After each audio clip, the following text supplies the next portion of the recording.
Okay, good. Let's start. Yeah, let's start. Good. And yeah, this week, yeah, we are now learning about it, the competitive advantage. Okay, we are now learning about it, the competitive advantage. And in terms of the IBV is a resource-based view approach. And almost saying, okay, the resource-based approach, IBV is understood as one of the most important theoretical approaches to understand the strategic management. So we are now learning about that. And yeah, so a long story short, and then yeah, the why we are now using why we are now trying to create and sustaining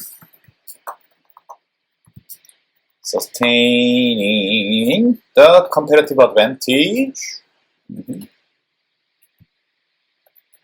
Why we want to create and sustain the competitive advantage? What is the purpose of this?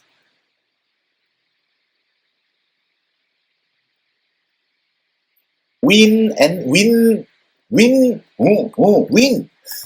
without fighting. Okay, win without fighting. And absolutely we can win without fighting. Okay, however, that is losing money and people. Do you want to win with sacrificing your money and people? Or many leaders want to do that. However, is it a real winning? Losing your money and losing your people, and however do you win? What is the meaning of that? But anybody will do that. Many leaders will do that. However, that is not the purpose of exercising and creating and sustaining the competitive advantage. That concept of creating and sustaining the competitive advantage in order to win without fighting, that comes from a book. What is that book? Who proposed this important concept of the strategy management? Who proposed that the win without fighting concept? Which book? 선쯔빙빵. Yeah, 혼자병법. Okay, 선쯔빙빵. Okay, and where that book was written? You know, where that book was written? Where? Yeah, where? Where? Near to Hangzhou. Near. Who come from Who come from Hangzhou? Give me a second. Hangzhou. Sia? No. Sia, no. Hangzhou. Virgo, Hangzhou. No. Joanne. Joanne or Juno? Juno? Yeah. Who come from Hangzhou? Who's that? Pina? No. And then Tracy, no. Who come from Hangzhou?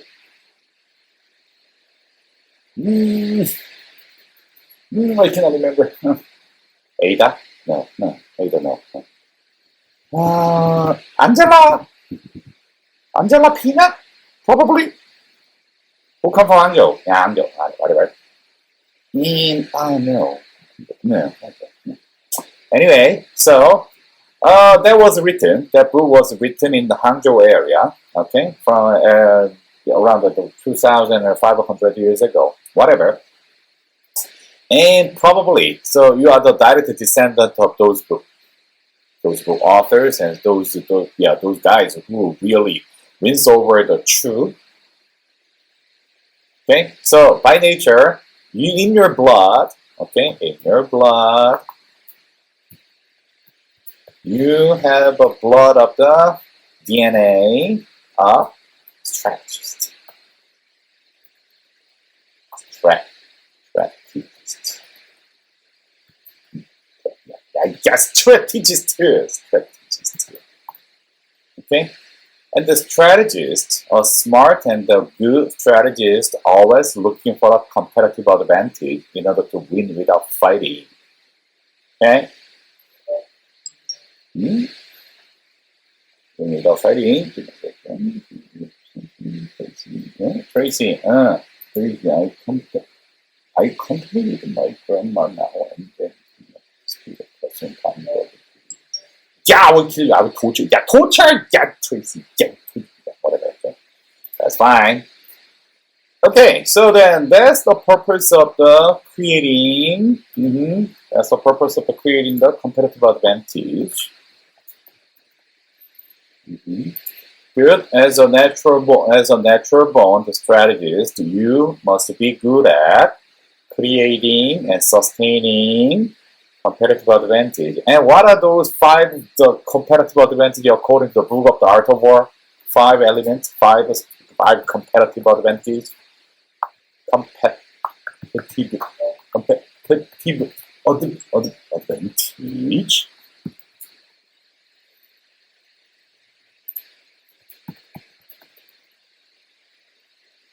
What are 5 competitive advantage according to the Sun Tzu's Art of War? Do you remember? Nancy, 5 competitive advantage in Chinese. 5 element. 5 element. 岛、田、地、张、法。Okay. Yeah. Okay. Yeah. Exactly. You will see 5 elements. What is that? 岛、田、地、张、法. Yeah. 土、천지 장, 법. Yeah. That's it. Korean. Here, okay. And yeah, this kind of 5 elements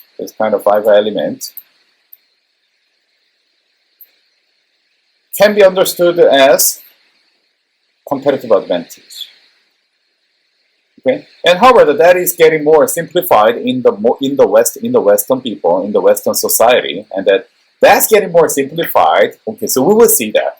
That's getting more simplified in the Western style of the business. But however, we don't need to have a more simplified one because we can easily understand what are those 5 elements according to the origin of the strategy. Okay, so that's Dao, moral influence, and the Tian, weather or the external environment, and the D, that's a situation. Okay, and the Zhang is a leadership. And the Ba is a social norm.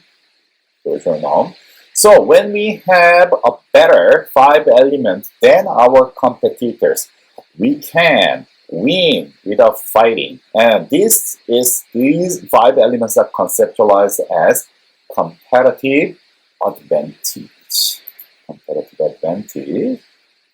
Okay, we will talk about that.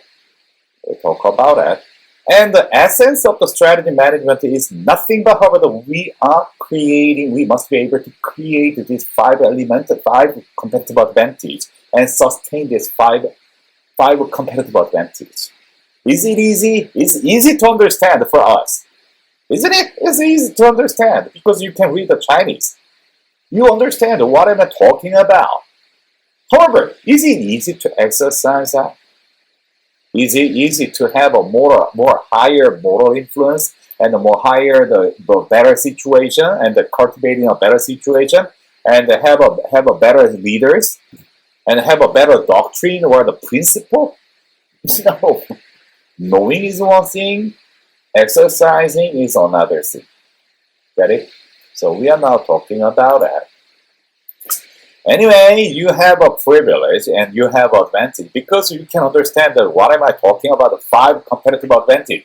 You can try to make that competitive advantage in a better way because you have a better understanding. Can you do that? I hope so, do that. And then we reviewed a few number of the principles, a few number of the doctrines, a few number of the secret of the Sun Tzu's Art of War. Okay, know your enemy, know yourself, and avoid the strengths and attack the weakness.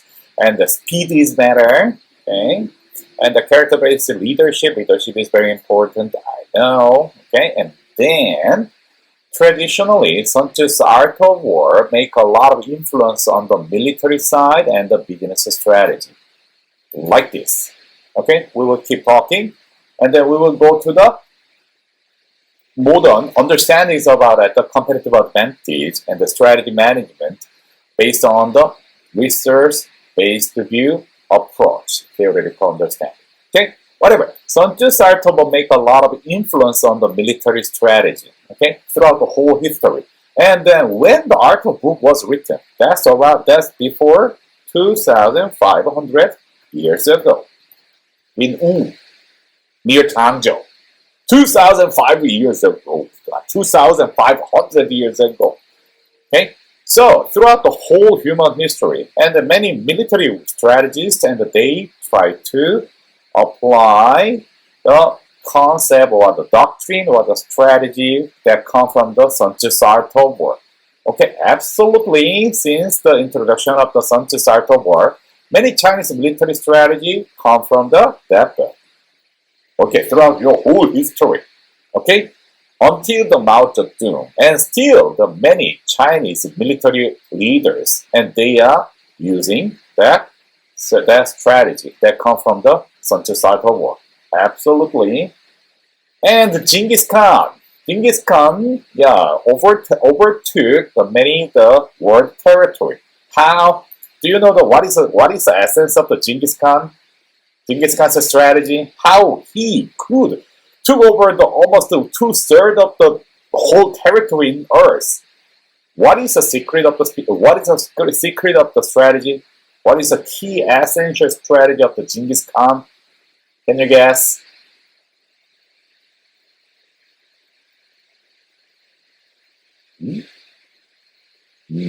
Lucy, what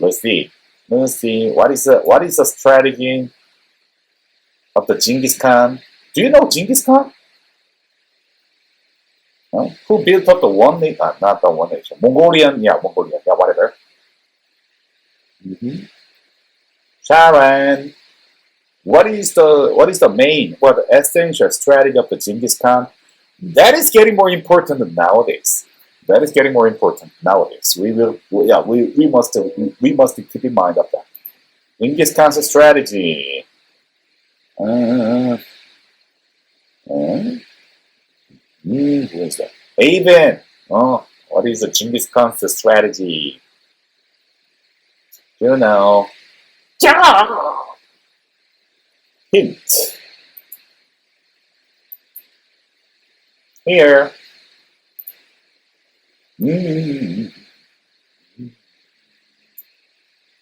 Ah.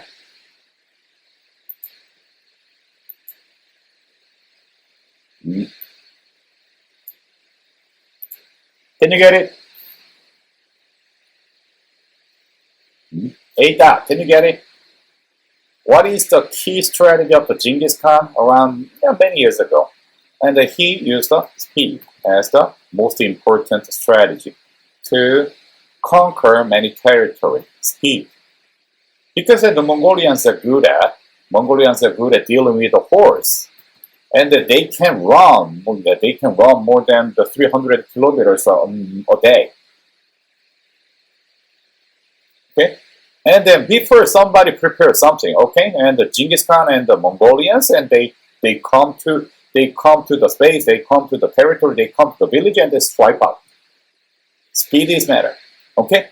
And nowadays, that the Mongolians and the Genghis Khan's strategy is gets more attention from the recent business strategists, and we are now using a very interesting concept of the business paradigm. We call that agile management.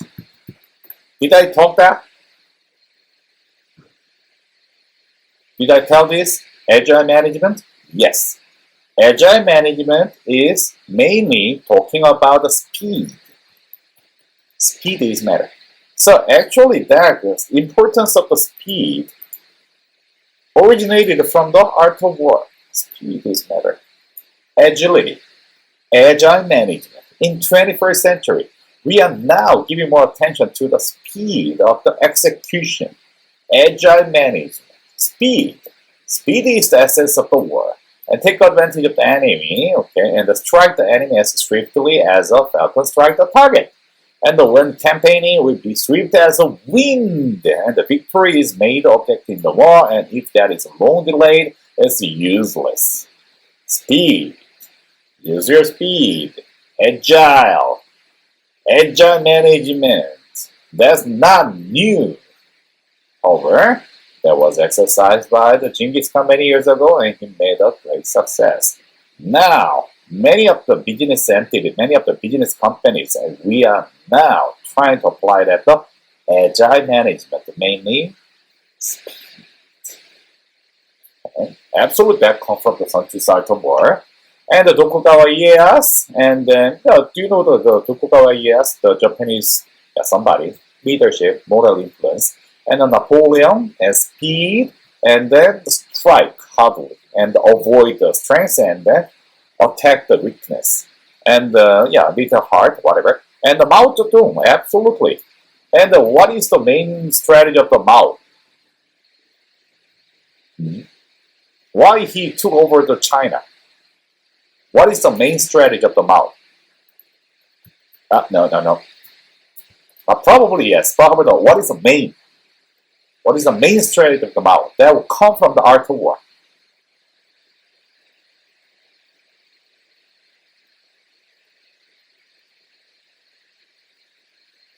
He didn't have enough resources, using the rural areas to encircle the. Yeah, I know, but however, what is that? What is the principle of that strategy? Simple. Okay. Attack, avoid the strength, and then attack weakness.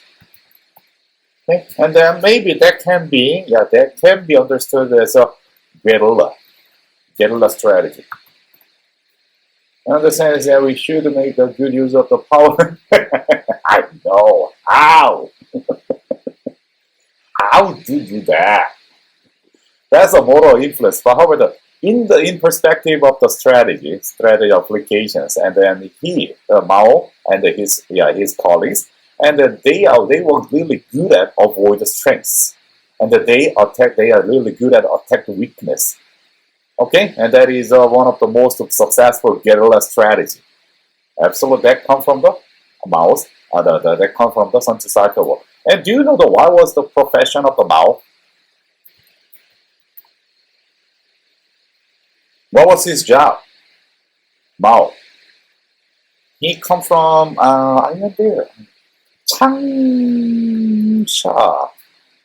Hunan, Hebei, Hunan.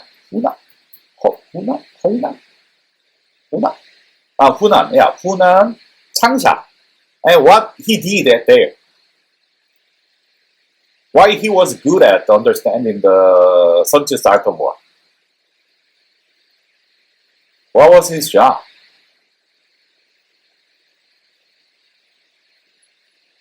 Librarian at there. And he was a teacher as well. Okay, at the library. At the library, okay, he studied the art of war a lot. And he exercised the guerrilla strategy and avoid the strength and attack the weakness, and then psychological warfare, okay, and then those kind of the very smart strategies. And then he could help the people to take over the China. If he didn't know about it, the Sun-Tzu's art of war, he didn't make that kinds of reasons. Okay, so why not you? Okay, why not you? If you understand that the Sun-Tzu's art of war, and if you become a good strategist, why not? Okay, and the Vietnam and the war between the Vietnam and the U.S. and who was the winner? Who was the winner between the Vietnam and the USA? Vietnam. Even though the Vietnam is not very strong enough, but however they could exercise a very smart strategies and they could beat the American troops. Absolutely. And then maybe you cannot remember, and the Operations Desert Storm. And then in 1991, there was the operation of the Desert Storm. And what you did in 1991? Anybody? Yeah, you were. Okay, so you were born in the 1990. Huh? You were born in the 1998. When you were born? In 1997 or the 1998? 1997 or 1998? Okay, eight. Okay. In 1991, and there was something, and then the USA attacked Iraq. Okay? And whatever that, so we call that is a desert storm, and that's one of the most successful the military operation, in short. That I don't know. And many things, okay, many strategies, many military strategies are also exercised in current years. And however, that is a military side. However, that is converted into the business strategy especially for 1990s. And the business guys, and that's becoming more important. And we are now treated as a warrior, the modern warrior. Modern warrior. And the modern warrior is a business guys, business professionals. Okay? Because if we fail, we cannot make money, and then we have no chance to serve our people in recent years. So then, many years ago, the warriors is real fighters. But however, recently, the business guys, business professionals, we are treated as a modern warriors. Okay? Whatever. So especially from the 1990s, and we try to apply a lot of the strategies in order to win without fighting in the business. Then from the 1990s, and we developed a few number of the very important strategy tools for our business. For example, SWOT analysis is getting popular. Game theory, that's getting popular. Competitive strategy, absolutely. Time-based competition and judo strategy. Do you know the judo tactics? Judo strategy. Guerrilla, judo. Do you know the judo? Judo.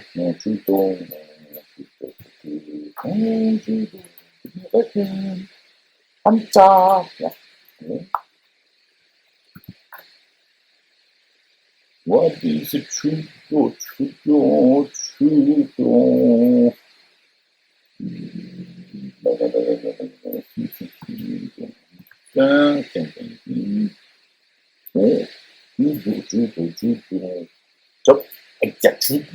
Not Japan, but however, that's judo. Judo tactics. Judo. What is in Chinese? In Korean, that's judo. What is that's Japanese judo. Chinese what? Rodao. Oh,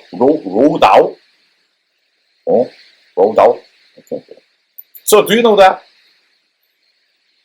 Oh, okay. So then, the judo tactics is that okay. So even though we are weak, and we must beat the stronger competitor, and we can use the judo tactics, and by using the small amount of the power, maybe we can leverage something. And we can beat over the larger or the stronger competitor. We call that is a judo tactics. And then we definitely need to use the leverage. So sometimes we call that a leverage strategy. Okay? So by using a small amount of leverage. Okay. So do you know this leverage? So here the leverage. Okay, here leverage. Okay, here, leverage. So here that's a leverage. By using the leverage, okay. By using a small amount of the leverage, maybe by using a small amount of the power, strength, okay, maybe we can beat and we can manage the larger or the stronger competitor. We call that is a leverage effect, and we can use that kinds of the things as a judo tactics. Okay, And do you know the leverage? Do you know the leverage in finance? What is the meaning of the leverage in finance? Hmm. Debt equity? No. Huh. No. Debt equity? Debt to equity? Hmm? That's no. I don't think so. What is what is our average?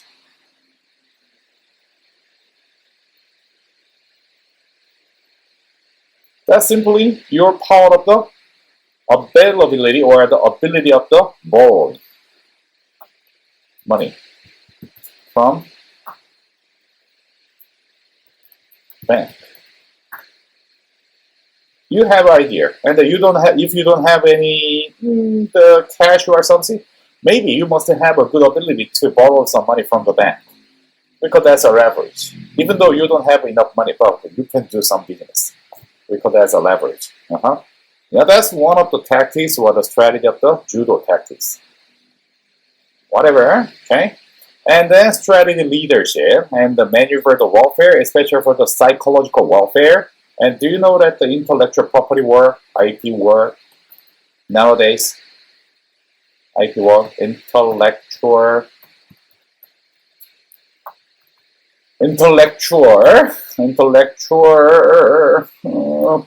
property war, IP war, and we have that IP war recently. Okay, what happened in the Huawei in Canada? Have you ever heard about that? Huawei. What happened in Huawei? What happened? What happened in Canada for Huawei?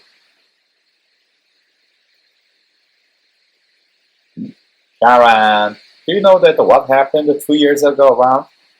1 or 2 years ago? Yeah, 2 years ago. What happened in Canada for Huawei? Something was happened. Meng was illegally, I don't know. However, the Meng was imprisoned. Why? Who did that? Who did that so? Canada? No. Who did that so? US. Why?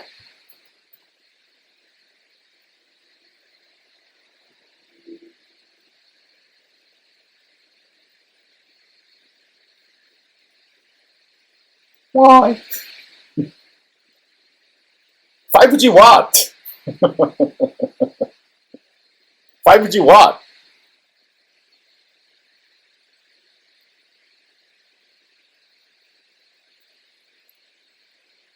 This is a war. This is exactly. This is a war. Okay. This is a war for intellectual property. Okay. And the U.S. Americans want to control over the intellectual property issue over the China and especially for the Huawei. And they are now playing the game. They are smart. They are doing that. And however, what is the response of the China? What is the response of the Huawei?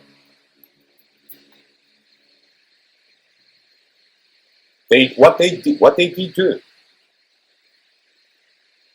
Do you believe that the Huawei is good at responding those kind of challenges from the U.S. in terms of the intellectual property war, IP war, and the China is good at, or the Huawei is prepared for the for winning over the IP war with the U.S.? What happened?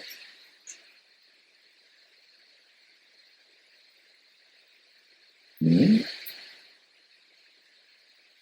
The China is good, or the Huawei is good at the IP war now? Yes or no? Or don't know? What is your choice?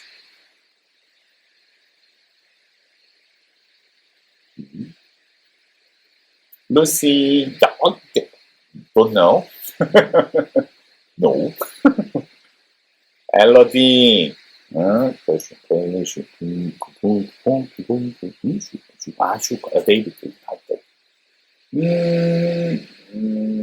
far, from my understanding, from my intelligence, okay, Huawei are not good at dealing with those kind of IP war. And they are somewhat as astonished. And they do nothing. And they just urge something. But however, they do nothing. I think that the Huawei needs somebody. So Huawei needs somebody to deal with that. With the IP war. Do you believe that this is a business problem or not? Is this a business problem or a political problem? Chinese government can do something for this?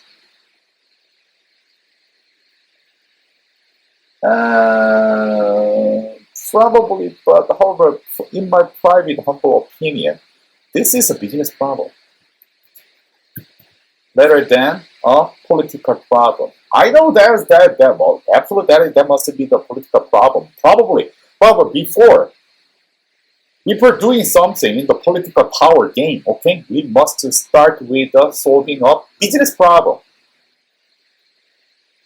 So Huawei needs somebody. Somebody means that the Huawei needs a business problem solver in order to win over the IP war with the American industry.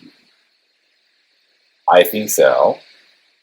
And so far, Huawei's responses are somewhat very disappointing in the perspective of the strategist.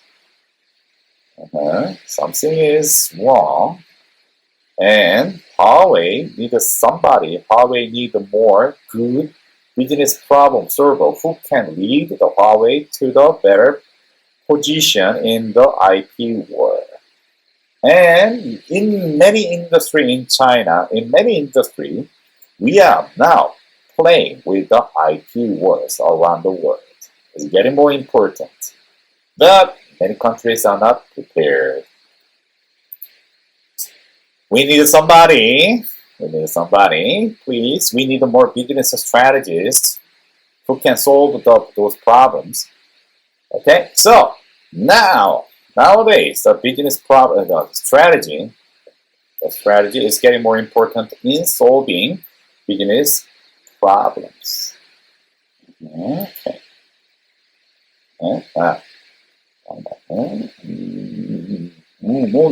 Huawei's opponent is US. One company to one country. I don't think Huawei can do something. Huawei can do something. No. Interestingly, the Huawei is now confronting with allies, not allies, association of the U.S. Association of the U.S. some U.S. ICT company something. Okay, and that was represented by the American attorney, lawyer. However, behind of the American attorney, the law firm, and then many of the like who is that? AT&T, and Verizon, T-Mobile is a German company, and however those kind of the network companies, they are now challenging the Huawei, the 5G network. And Japan too, and Korea too, and the UK too. Industrial associations. I think Huawei must challenge, Huawei must confront this kind of the challenges in a more smart way. If not, they get in trouble. This is a war between this is a war of the IP, intellectual property war, and many ignore. But however, that's nowadays we are now experiencing a very important war between the Chinese industry and the others. Chances of winning? It depends. I don't know. It depends. But however, the one thing is clear: if somebody loses that war, is very desperate. I don't want to see that. Whatever, so we need more. One thing is clear, we need more business strategists who can solve that problem. I hope you are growing quickly, you are growing fast, and then you can help us to lead a better place. I hope, strategists. Okay, good. And then the key element of the maneuver, the warfare, and the targeting critical vulnerability, and the boldness, surprise, focus, rapid tempo, speed, decentralized decision making, and combined arms. Okay, whatever, you can read that. Read that. Okay, that's a basic understanding about the competitive advantage. Okay, however, in recent business, and we conceptualize and we theorize those kind of 5 elements or the competitive advantage in a more scientific way, in a more business way. Okay, and we are going to the IBV. We are going to the IBV approach. How we can understand that kinds of 5 elements, 5 competitive advantage in a theoretical way, in a more scientific way. And today we are talking about the IBV approach. IBV approach is simple. We are talking about the competitive advantage, and the competitive advantage is the function of the resource and the organic capability, because that resource and the organic capability create the core competence. Okay? Shortly speaking, competitive advantage comes from our core competencies. Okay? And that core competencies comes from the resource and organic capability or capability. Okay? So then, we must combine these two in order to create our core competencies. Then, based on the core competencies, we can create and we can sustain the core competitive advantage. Okay?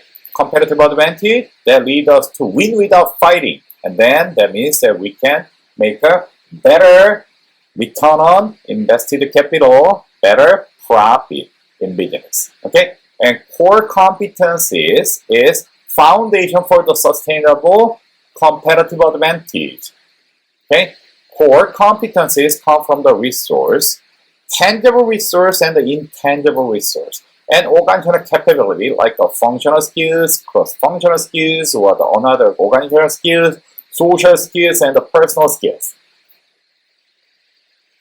Okay, so this is a conceptual understanding about the competitive advantage. It's clear.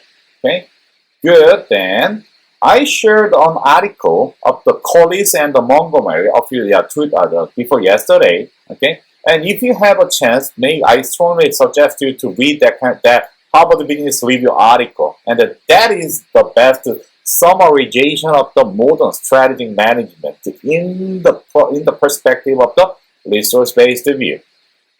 Okay?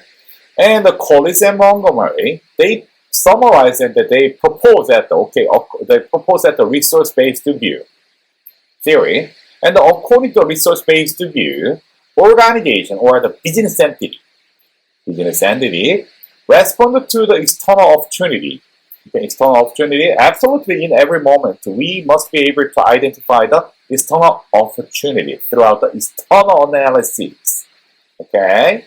The external opportunities such as customers change, market changes, or technology development, or whatever, externally, and by developing the internal capabilities, which cannot be replicated by other competitors. That internal capability should not be easy to copy. That is, unreplicable competence, or difficult to imitate, difficult to substitute. That's not easy to replicable. Okay? And then this kind of the internal capability that cannot be replicable, we call that is a most scarce resource. It's a scarce resource. Developing an internal capability which cannot be replicated by other competent scarce resources and then that result in a breakthrough product in demand and can be protected through the patent or another brand something, intellectual property or some of the monopoly, the short-term monopoly, something in the market. A long story short, resource-based view is searching for creating the scarce resource. And the scarce resource has a characteristics of the not easy to imitate it, not easy to replicable, not easy to substitute it. Okay, absolutely those kind of the scarce resource is absolutely valuable and rare. So we call this is a scarce resource. Where the scarce resource can be generated and created or sustained, we must be able to capture the external opportunity throughout the external analysis, and we must exercise and utilize those kind of external opportunity by using our internal capabilities. Then we can create the more innovative product, innovative services continually. And those kind of capability, those kind of resource cannot be copied by your competitor. That is the purpose of the strategic management. A long story short, we want to make the resource, most scarce resource, that cannot be copied by our competitor. That is a resource-based approach.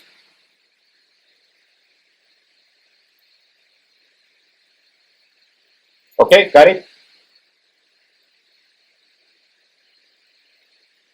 Okay, so then let's see how we can do that. Okay, and absolutely, this kind of the scarce resource can be understood as our core competency. Core competency. Okay, core competency. Core competency. The most scarce resource is in the strategy management. That's a core competency. Core competency. And core competency is distinctive and superior to the competitor capability. Important in the value creation. We must be good at the value creation. And the leverage to other businesses. And we start with a small, however, we must be able to utilize those small leverages to make a better and bigger scalable outcomes. And the scarce and the difficult to imitate, like intellectual property and the leadership or the people. Okay? Then let's see more detail. Core competences can be understood with a few number of the categories. Tangible resource, that's easy to copy. That's easy to copy. That's easy to substitute. Okay? Tangible resource, mainly that's money. This is money. If you have money, okay, maybe you can create and sustain these tangible resources like a financial resource, money, okay? And the physical spaces or the plant or equipment, PP&E, okay? And technological and innovative production space, the facilities. And the real estate, actual land, that's tangible. And you can secure these tangible resources when you have enough money. And however, it's easy to copy. It's easy to copy. Okay? However, and the intangible resource is that's a people. That's a people problem. That's a human problem. That's a people problem. Okay? That's individual. Human capabilities, human skills, and intellectual property. Okay? And innovation and the creativity. And the privileged relations with the supply chain management, the customer relations management. That's people side, individual. On the other hand, organizational capability, also this is a people problem, not a money problem. Okay, people. New product development. Who make a new product? Who make a new service? Money make a new service?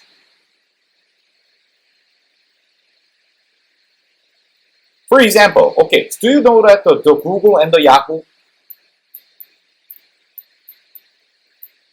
Google and Yahoo?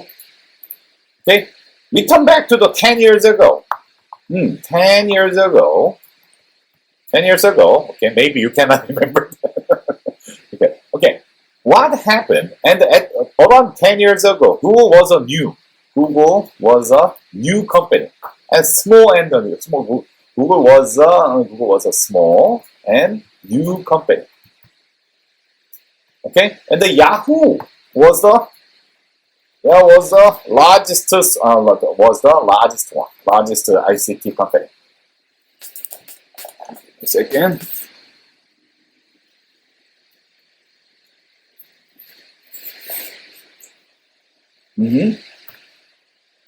So at the time when Google comes, and then what happened to the Yahoo? And let's see, Yahoo had a larger money than the Google, absolutely. But however, what happens at around 10 years ago? Yahoo was totally defeated by the Google because they do not have enough money. No, and then how Google win over Yahoo? Because they have enough money? No.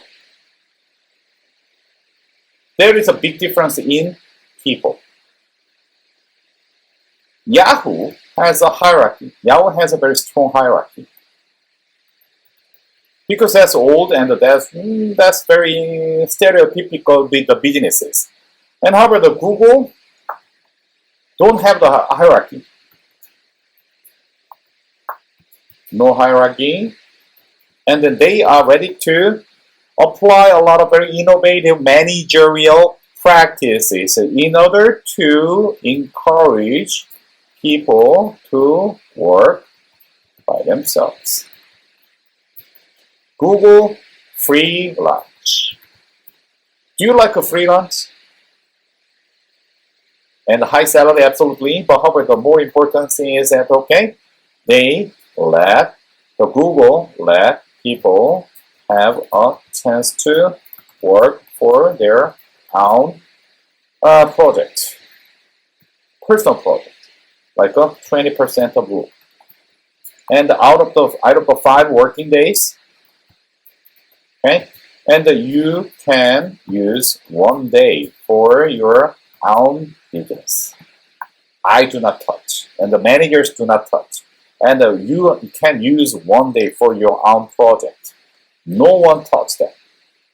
So then, Google people, Google engineers, and the Google managers, they use their free time to make a more innovative product like a Gmail. You know, are you using a Gmail? Android. Are you using the Android? And what else? Google Maps. And the Google Car. Google Auto Car. And what else? Google G Suite. Do you know that? Are you using the Kane email?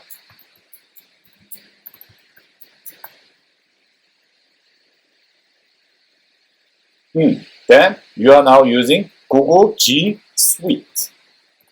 Because our system is totally dependent on the Google Suite.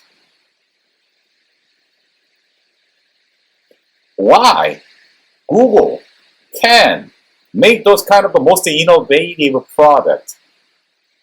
Because they have enough money. Google has more core competencies that come from the people side.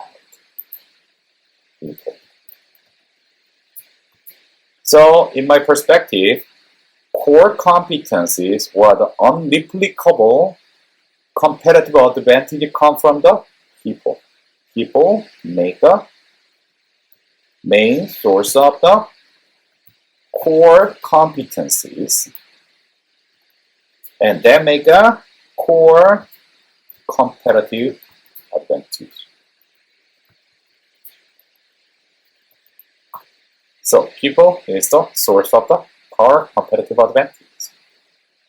Yeah, because I am I'm a human resource management HR. Yeah, I'm a human resource management teacher.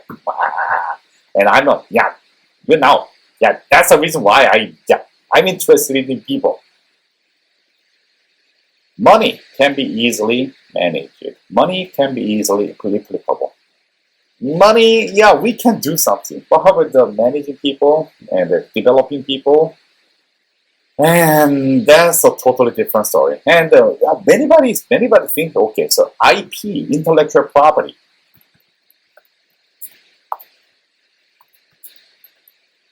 and many technology.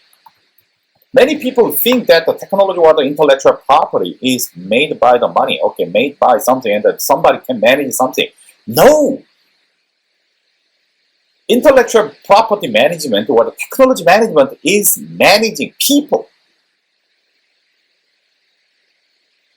Really, I was an engineer.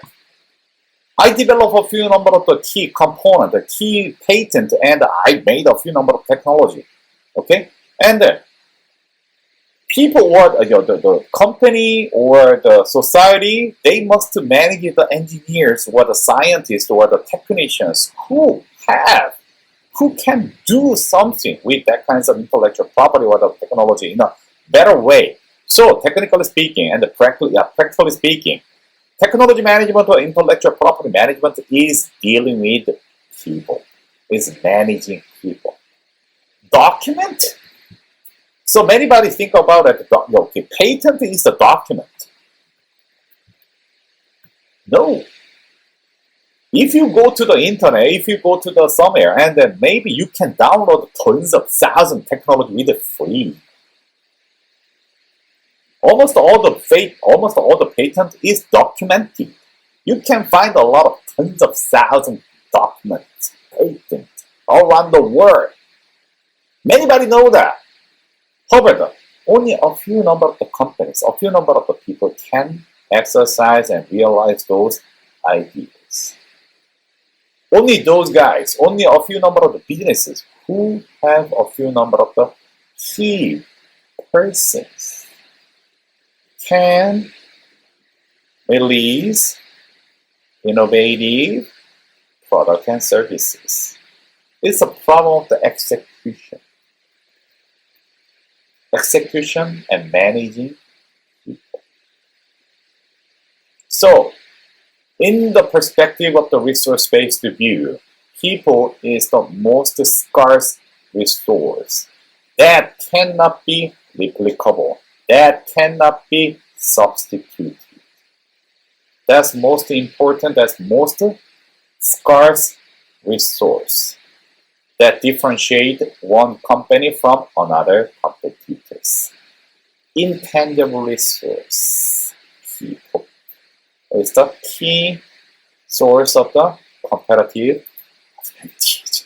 I think maybe you have a different opinion, that's fine. But I think so.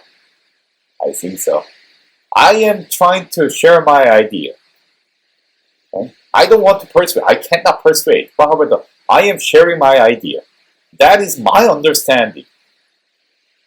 Maybe you have a better understanding than mine. But however, so far, that's my idea. Okay, and these are a few number of core competencies. For example, the Sony, Nike, Walmart, Honda, McKinsey, okay? And Sony, okay, so they are not good. Okay, how about the Nike?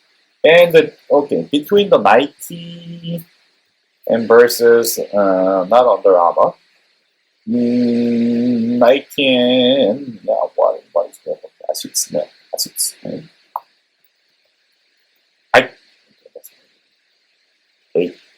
Yeah, let's see. Okay, Hulda, do you like Nike?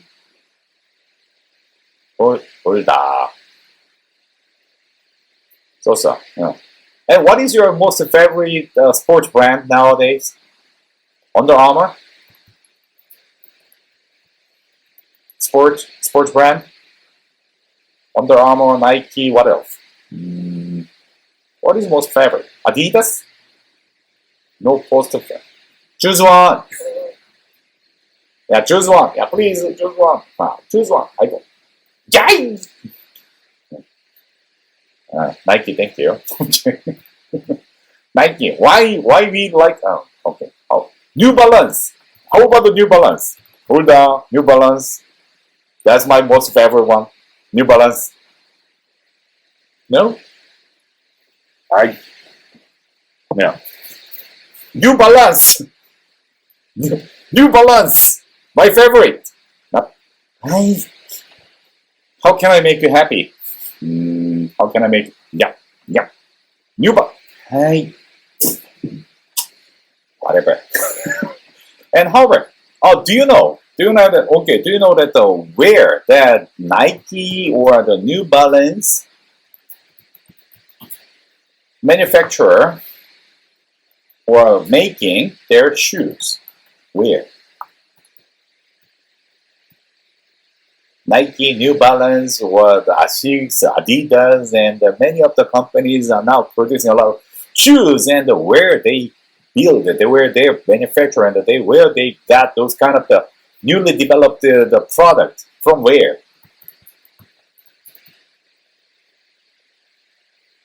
Asia, where? Where Asia? Where Asia? China, where? China, where? Fujian? Oh, made in China, where? Where? Fujian, where is Fujian? Guangdong.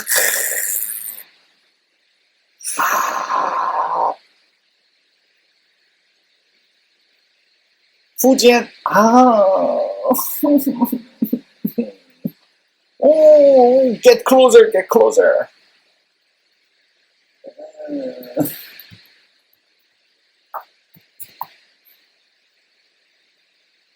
And Joe. Oh, I'm serious. I'm serious. More than 60% of the shoes all around the world is manufactured and that is made in Wenzhou area. Really? Now, and then those kind of the Hartley manufactured and where the Hartley where the almost completed something and the CKD completely lockdown product is coming outside somewhere, okay, and then they are packaged and sent to their customer. And then we got those kind of the shoes. And however, more than 60% of the shoes is manufactured in Wenzhou area. And the Wenzhou make a lot of money than the Nike. What is a key component? What is a key competitive advantage of the Nike? Nike is good at manufacturing? No, I don't think so. Wenzhou is good at. Wenzhou, the CPS, or a few number of the shoes makers, they are really good at making something. However, what is the core competencies of the Nike? Why they make a lot of money? Because they are good at design and marketing and managing the supplier, especially for the global supply chain management. And Nike is not a manufacturing company. Nike is a design, marketing, and management company. Don't you think so? Nike do not have any manufacturing company, manufacturing line in the US. Their competitive advantage is product design, marketing, and global supply chain management.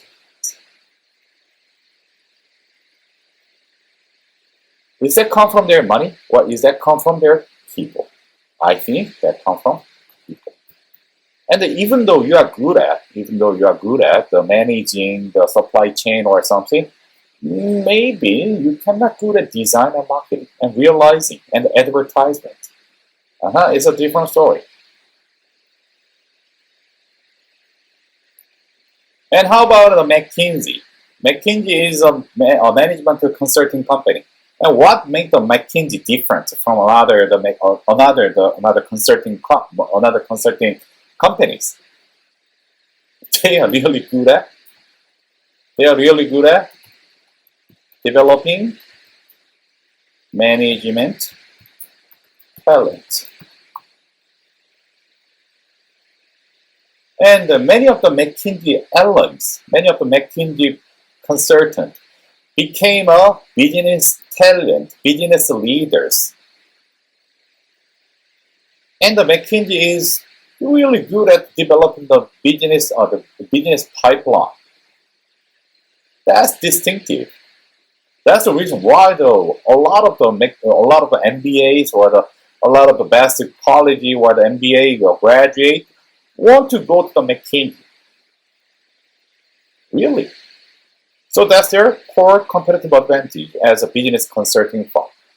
Is that a money problem or is that a people problem? I think that's people problem. Okay.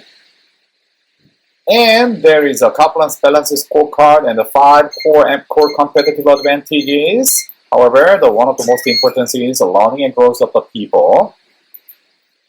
This is an example of that, and especially for the learning and growth, employee satisfaction and the retention of the high performers is a key component in the strategy management.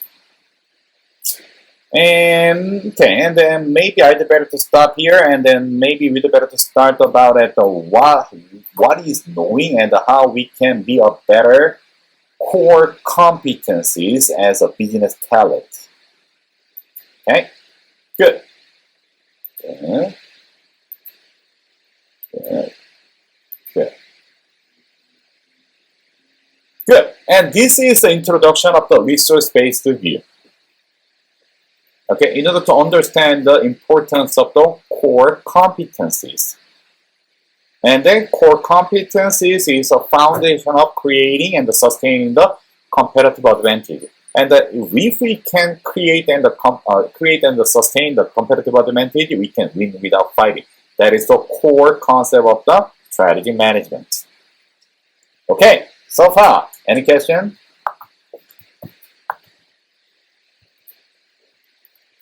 Any question about the IBV, the resource-based view? Scarce resource theory. Scarce resource, from my perspective, that's a people, human who has competencies. Good. Any questions? Any concern? No? If no, let's see. Can I see you next Tuesday? Can I see you next Tuesday? Okay. Good. Okay, so I will communicate, and then probably I will contact my advisees soon. Okay, to help you to graduate.